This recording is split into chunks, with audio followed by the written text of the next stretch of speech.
If an employee makes a mistake, always ask them for the full story before holding them accountable.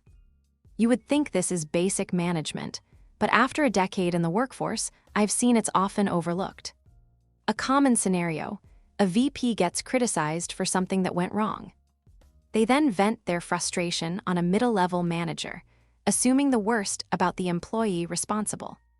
But when you approach the employee and ask for their side of the story, it usually goes one of three ways.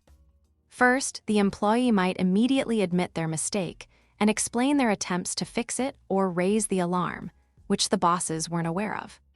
When the VP is informed that the proper process was followed, their anger often turns to figuring out where the communication broke down.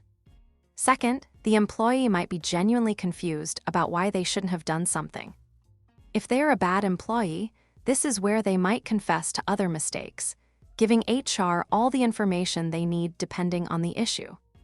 But most commonly, the employee was instructed by a superior to do something, and that superior neglected to inform the VP beforehand. When the VP learns that their peer made a mistake, suddenly things calm down and peace returns to the workplace. In all three scenarios, you've done right by the employee and given them a chance to clarify the situation. Even when an employee is at fault, they often feel they've been treated fairly.